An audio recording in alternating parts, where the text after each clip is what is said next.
Hello guys, magandang gabi. Yan, it's me again, Kamutika TV.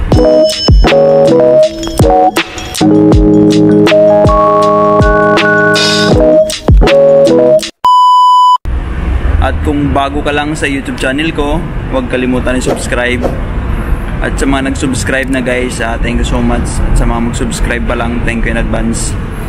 And ayan, shoutout muna sa mga lagi nanonood sa vlog ko. And ayan, shoutout sa mga viewers ko na nasa iba't ibang lugar. Ayan, salamat guys sa pag-suporta at panonood sa vlog ko. And gusto ko lang i-remind yung mga gusto mag-Macau na gusto magtrabaho. Ayan, panoorin nyo guys yung mga iba kong vlog. I-check nyo yung mga video ko, nandun yung lahat yung mga gusto nyo itanong.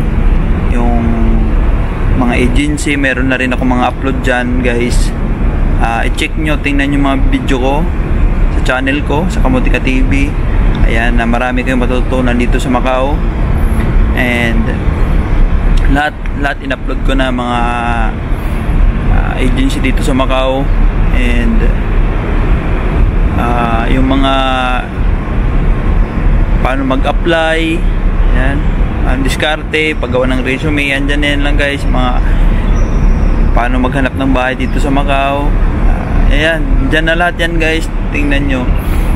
And yung mga nagko-comment dyan guys na hindi ko pa na sorry kasi ang dami nyo nagko-comment, kaya panoorin nyo na lang po yung mga vlog ko. Andyan na po yung mga tanong nyo sa vlog ko. Tingnan nyo po, check nyo po yung mga video ko. At marami kayong matutunan about Macau. And guys, gusto ko rin shoutout yung mga mandirigma natin dito sa Macau na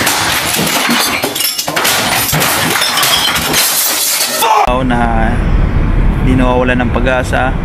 Kaya nyo yan. Sipagan nyo guys, sipagan nyo. Kasi kung wala kang sipag at tiyaga at hindi ka talaga determinadong makahanap ng trabaho, kung patamad-tamad ka, hindi ka talaga makakahanap guys. Mag-apply ka online. And ayan, may mga online na dyan sa video ko, online yung mga video ko na mga online na pwede nyo pasahan, mga legit na na company. Ayan, huwag kayong isang beses lang mag-send sa araw. Dapat damihan nyo. Kung pwede maya-maya mag-send ka, kasi pag isa lang yung sinisend mo, huwag ka magtaka kung hindi ka matawagan, hindi ka hindi ka man lang nire-replyan. Huwag ka magtaka guys, kasi marami kayo nagsisend yan. Kailangan mas marami kang entry. Kasi kung konti lang entry mo pa isa-isa, isang araw isa, wala yan, malabo yan. Talagang kumbaga papasok ka sa butas ng karayo. Hindi ka makapasok kasi isa lang entry mo tatabunan na yan. Dapat marami, maya-maya pasa ka. Kung pwede sa gabi magpasa ka. Yan, bago ka matulog mag-send ka sa mga online. Wala namang bayad yan guys, huwag kang tamarin. Kasi kung tatamarin ka, wala. Huwag ka magtaka kung hindi ka matawagan. Kasi nga, yung entry mo isa lang, diba? Ayan, yung maraming nagko-comment dyan guys sa mga video ko na ayan, sila sa online. Kasi nga, marami silang mag-send, diba? Hindi lang isang beses, isang araw, marami. Ayan, yung mga shoutout, yung mga umuwi na ng Pilipinas. Ayan, umuwi ng Pilipinas, hindi nakahanap trabaho, nag-exit ng Thailand. Ayan guys, balik kayo ng Macau at malay nyo, pagbalik nyo, andun na yung natin. Andyan yung trabaho nag-aabang sa atin. Ayan. May mga trabaho yan nakaabang sa atin. Pinaprocess pa yan, diba? Hindi naman agad-agad yan. Kung hindi man tayo nakahanap ngayon, for sure pagbalik natin meron na yan. Lahat yan guys nagdumaan sa ganyan. Kaya huwag kayong mawawalan ng pag-asa. Kahit sino dito sa Macau dumaan sa ganyan. Ayan, mga magko-cross country guys, punta na kayo ng Macau. Ayan, yung mga galing Middle East, saan pa ba, sa mga lugar basta mag-cross country, punta na kayo dito. Hindi migpit sa Macau. Pagdating nyo dito sa Macau, 30 days agad yung visa nyo. Bahala kayo kung anong gusto nyo gawin sa 30 days. bahala kung maghanap ka ng trabaho, mamasyal ka lang, o mas maganda maghanap ka ng trabaho, di ba? Tsaka sa Macau guys, mas maganda, malapit lang sa Pilipinas, anytime pwede ka umuwi, pwede ka umuwi. Ngayon nga pwede ka umuwi, di ba? Bukas pwede ka ulit bumalik kasi malapit lang sa biyahe, tsaka pamasahe guys. Mali, ano lang, mga 10,000 pesos, may ano ka na, balikan ka na ng Macau. Ganun guys, mura, diba? Punta ka sa Middle East, ang mahal ng pamasahe, tapos ang tagal pa ng biyahe, diba? Sa Macau nga lang guys, maigpit talaga sa immigration, kaya may bibigay ko mga tips guys sa pagpunta dito sa Macau, sa mga gusto mag-Macau na mga walang kamag-anak. May mga kamag-anak ka dito guys, may mga na-upload pa, ang hirap din kaya yung may mga kamag-anak dito, huwag kayong kampante, mag-review kasi pag kampante kayo tapos mali-mali pa yung sagot nyo dun sa immigration officer, lilituhin pa naman kayo ng paulit-ulit yung tanong kasi pag paiba-iba yung sagot mo, wala, na-upload ka na yan, diba? Na magastos yan pag na-upload ka kasi bibili ulit ng ticket, diba?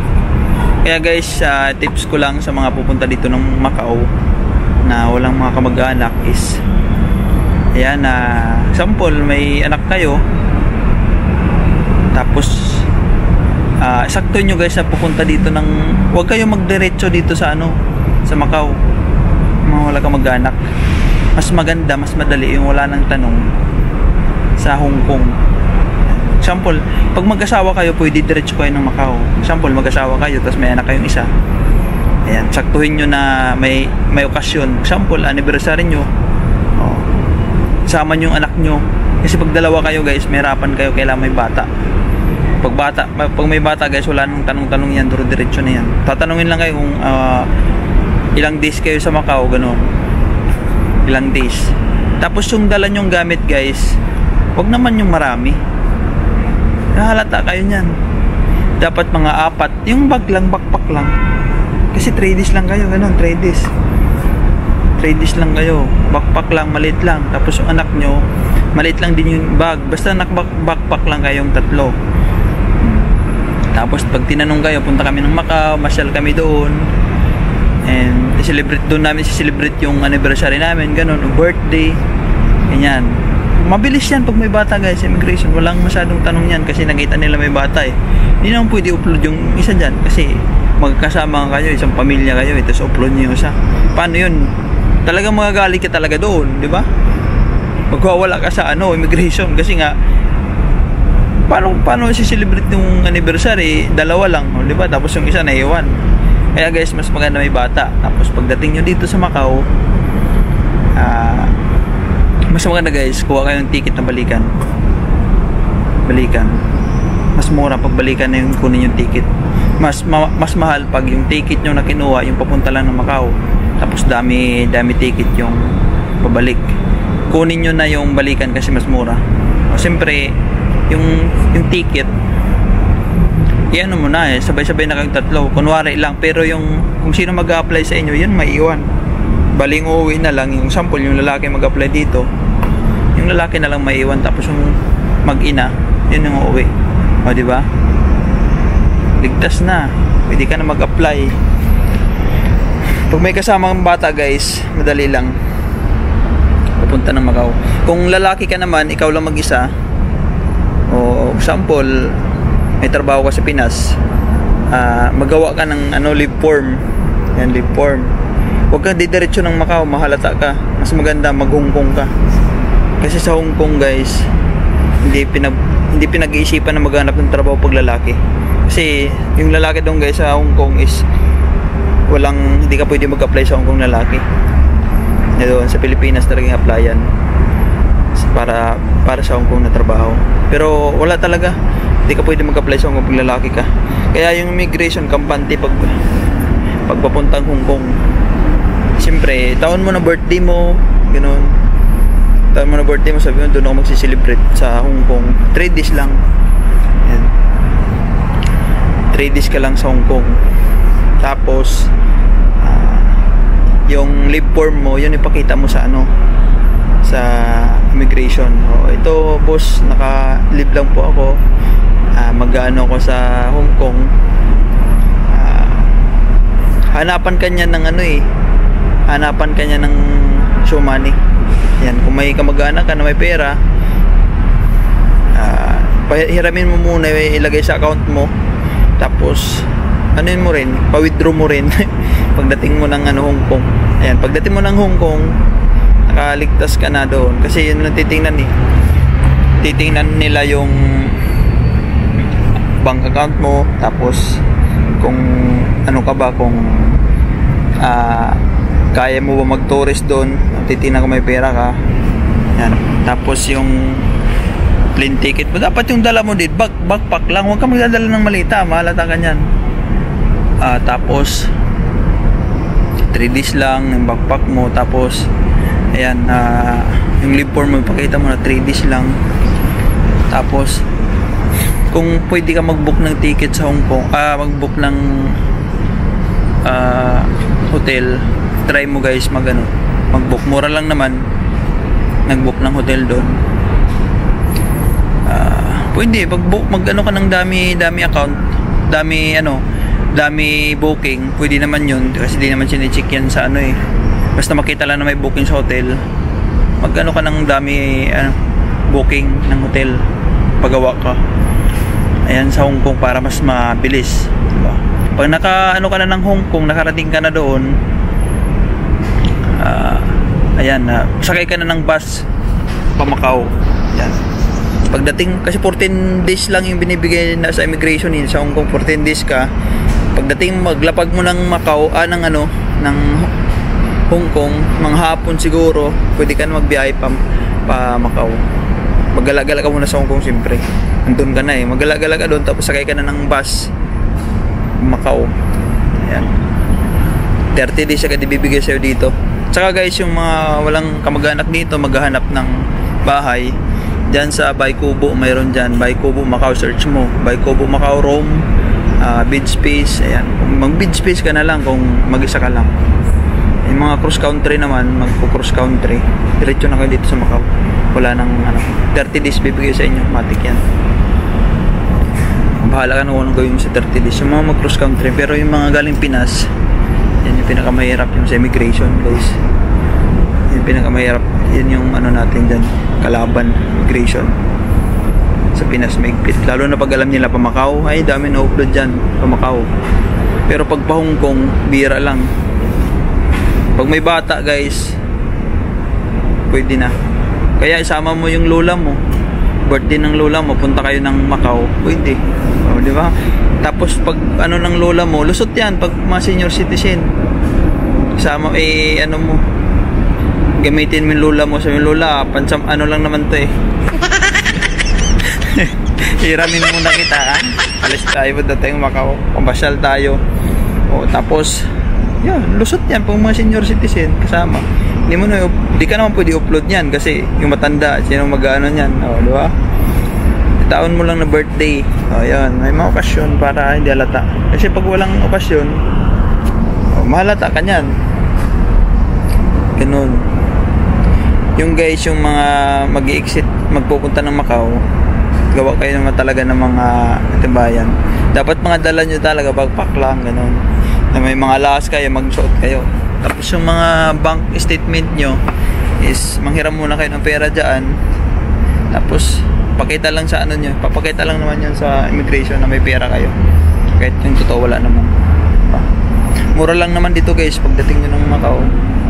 Yung mga siguro mga 3,000 mo, may 700 ka na. Ay, yung 3,000 mo may ka na, may 500 MOP. 3,000 may 500 MOP ka na, di ba? Or pagpapalit ka na ng HKD dyan sa Pilipinas, di ba? HKD, pwede naman HKD dito Hong Kong dollar pwede sa Macau. Ayan, yun lang yung may ko, isasuggest mga gusto pumunta ng Macau na walang kamag-anak.